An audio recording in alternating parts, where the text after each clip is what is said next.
Bismillah. Assalamualaikum warahmatullahi wabarakatuh.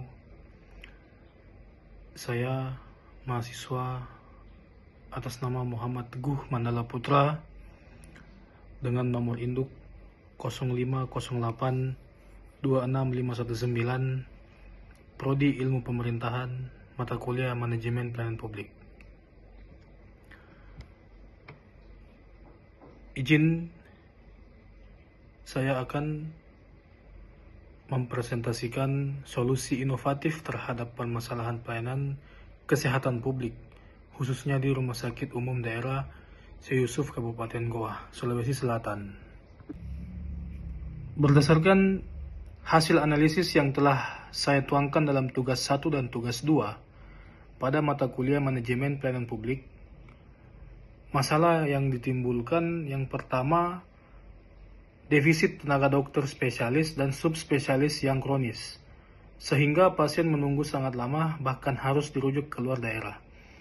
Permasalahan kedua, keterbatasan otonomi kelembagaan karena rumah sakit umum belum sepenuhnya berstatus Badan Layanan Umum Daerah atau BLUD, sehingga proses rekrutmen dan pengadaan terhambat siklus APBD yang kaku.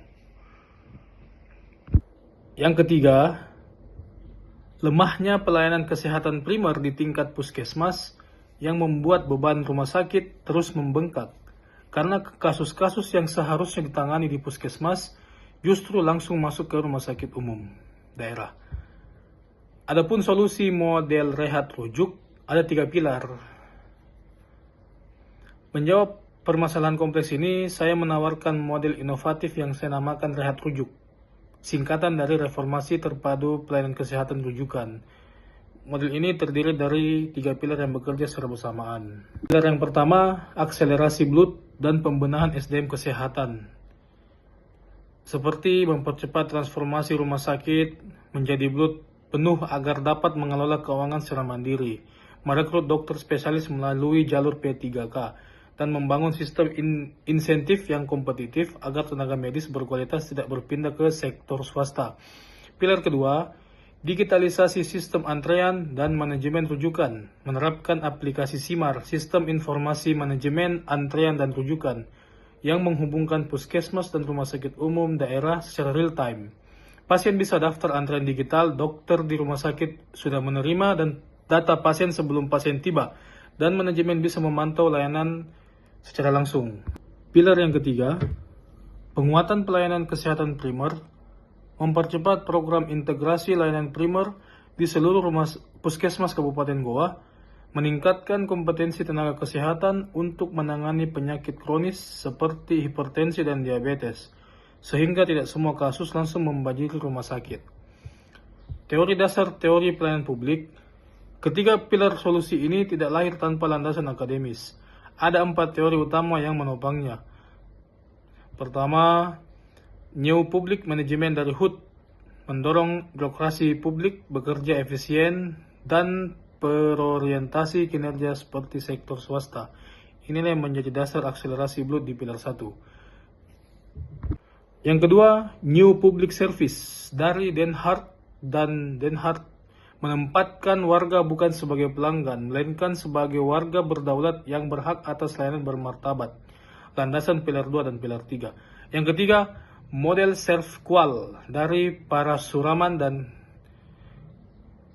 solusi rehat rujuk menjawab semua 5 dimensi kualitas layanan keandalan, ketanggapan, jaminan, empati, dan bukti fisik. Yang keempat, konsep maladministrasi dari Ombudsman RI. Solusi ini selaras dengan 4 dimensi kepatuhan pelayanan publik, input, proses, output, dan mekanisme pengaduan.